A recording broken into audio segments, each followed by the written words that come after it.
Hello, my name is Sebastian Silva, and my group produced an opening scene for our project called Classroom Killer. So, as you can see, we did a basic intro, trying to get the to move the camera slowly, and we put like a black and white filter, move everything slowly, just to like fit into the pace and the theme of suspense and tension to overall show how it's structured. And now we can skip this for now. Here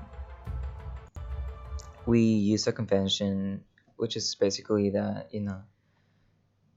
it's me wearing black clothing, dark clothing, and we just focus on me for now. And the convention of a social group we use here is that people that regularly use dark clothing are kind of edgy, and kind of mysterious in a way.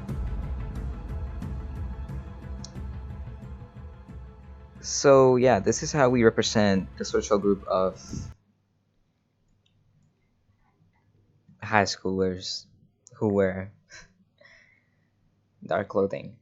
And in this scene, we showed Angela wearing normal, clothing that high schoolers would wear normally in their school days. And same thing with Anthony. It's different colors. So yeah, that's basically the representation of social groups regarding different types of students in high school. So our decisions for missing scene. Firstly, we did the credits with paper, and we wrote them in pencil, design, put some dots for no reason. But we designed this with paper and put the red crayon here to symbolize the fact that we're doing it, or that the environment of the whole opening scene is in a school. It's in a school environment. That's the mood. And the whole slow camera movement and the dark lighting, the black and white, that's all supporting, the genre of the opening scene, which is a horror or thriller thing. The sound, it's a music. There's We only use the music as our sound the whole opening scene, simply because we don't want much dialogue in a video where there's supposed to be tension. If there's a lot of dialogue, there wouldn't be a lot of tension going on. So that's why we only use music and eerie, kind of tension causing music to do that. Okay. Um so for our production company, you know, we chose Blumhouse Productions.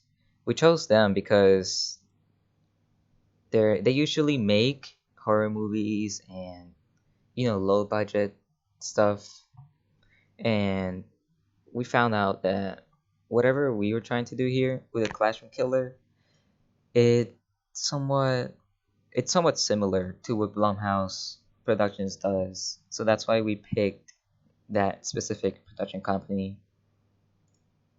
for our project.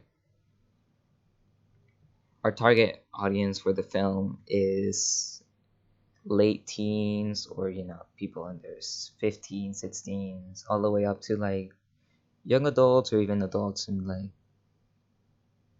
young adults being like in their 20s, and adults being in their 30s, 40s.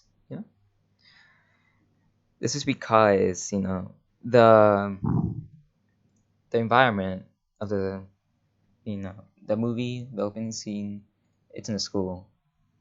So that's the whole reason why our target audience is younger-ish people, not so much as people older than 50 or anything else.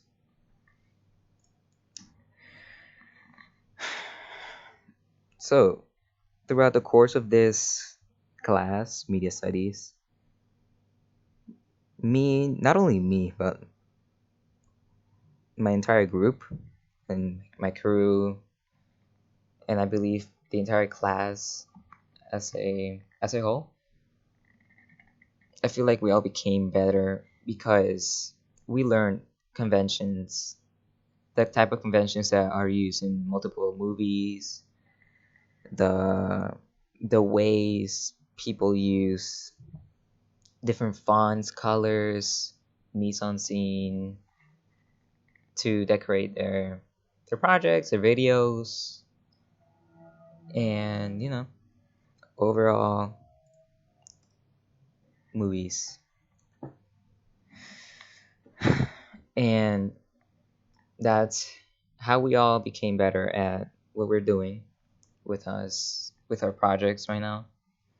We learn how to properly express what we want to do with our movie. We we're structuring our videos in a better way to make it use the conventions that multiple movies out there are using in today's world. So I learned that while making films, it's not easy, obviously. At the beginning, you have to create a storyboard, plan your shots, get the equipment, get your people ready, and that can be pretty hard if you're just starting in this business, so to say. And while you're making it, it can be, kind of stressful, frustrating, or tedious, because sometimes the actors mess up too much. If you're an actor yourself, you mess up too. The cameraman also can mess up sometimes. And it's just hard to keep a straight face while you're on camera. And yeah, in the end, post production and stuff like that, it's not as it's not as hard as the beginning or the middle of producing a movie, or in this case, an opening scene. Because all you have to do really is to edit the shots, make sure there's continuity in the shots, edit it the way you want it to be, add the music, add everything, and just give it life. Give life to the project, make it good, make it as good as you can, as good as your skills in editing lets you. You know, planning, directing. You know, it can be, as I said before, it can be tedious. Like also shooting the shots, it can be tedious because you're always wanting to make it good, make it perfect, right? So let's say you're recording the shot, it goes well, but then at the end you watch it and you're like, and you don't like it.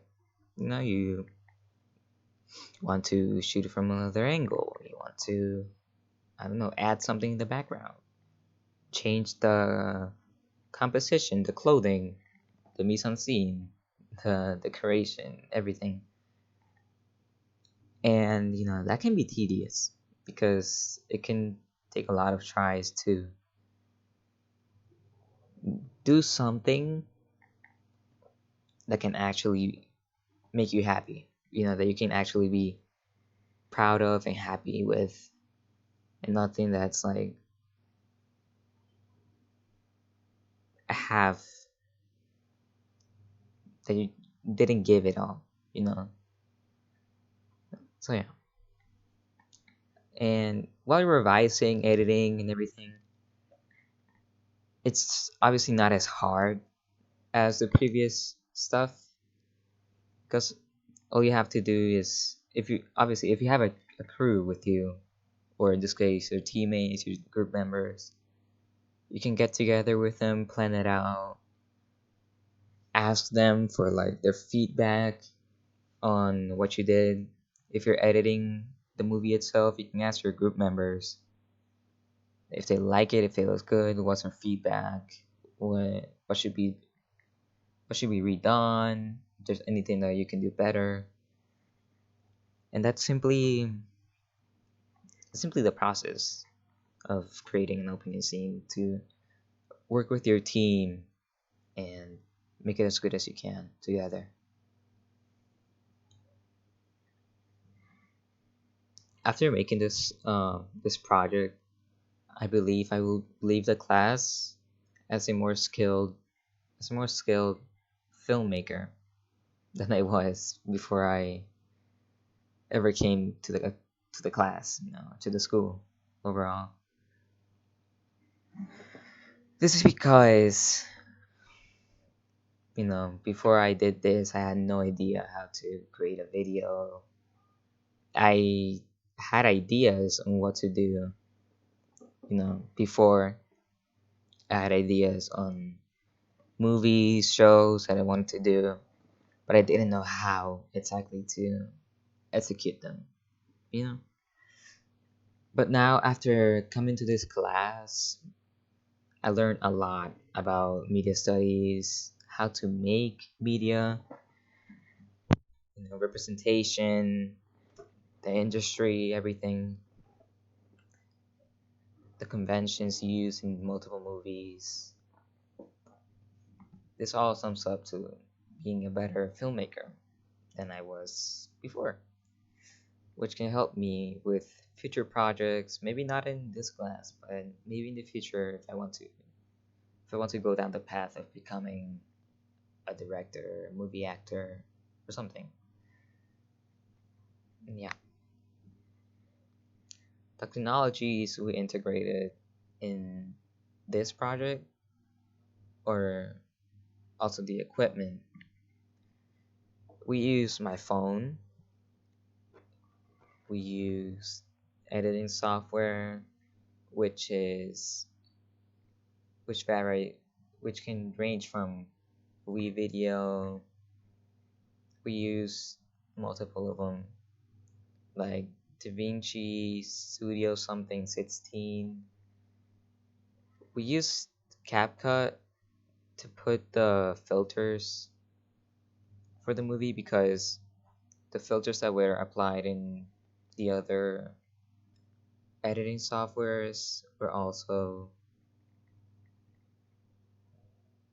not as good as it looked in CapCut. We could have used Premiere Pro, but it was, in the amount of time that we had to create this project, it was not enough for us to learn the software, because none of us in the group knew how to operate it correctly. So, um, throughout the creation of our film opening, we had various decisions on changing what we did. For example, in my team members, Angelo Douglas, he stated that in one of the shots, we realized we weren't wearing the same outfits for every shot. So we had to redo everything, and that's what I mean when I say that recording the movie itself can be tedious, because sometimes you find yourself in these kinds of situations. For example, we have Yo, what's up? What's good, bro?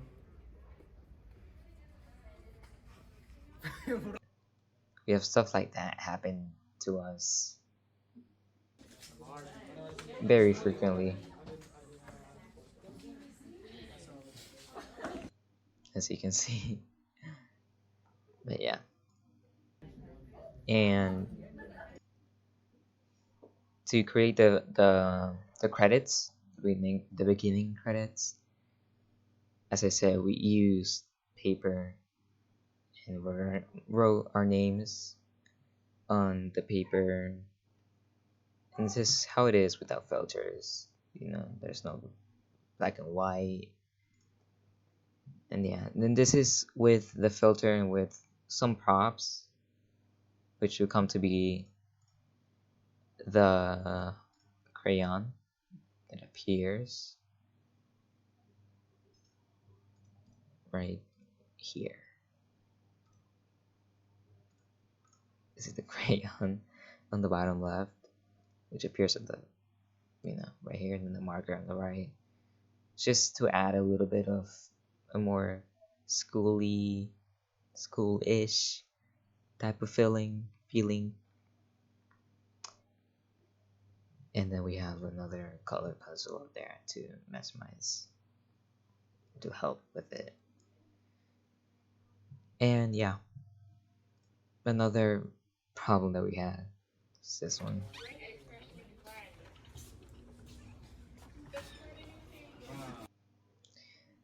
So that's what I mean when I say that it can be tedious, because you're always laughing, especially when you're with friends. It can be a lot, very tedious, given the fact that you're comfortable with them. You already know their humor, you know, and you know when they will laugh. But yeah, that shot transformed from this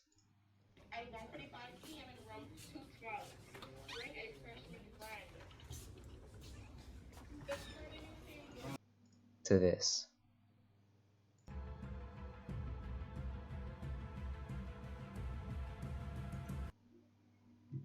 And this Yo, what's up? What's good, bro? transformed into this. You seen a new kid? He's been acting weird lately. Yeah, he just walked out the class. Wanna go follow him? Bet, let's go. So yeah, that's basically it about my project. Um, that's basically the overall evolution of our project. It started being a little bit more, before our decisions, it was a little bit more light, so to say. It wasn't as dark as it is now, without it wasn't as conventional as it is right now. It didn't have a black and white filter. We didn't have this social group convention, which is about the dark clothing.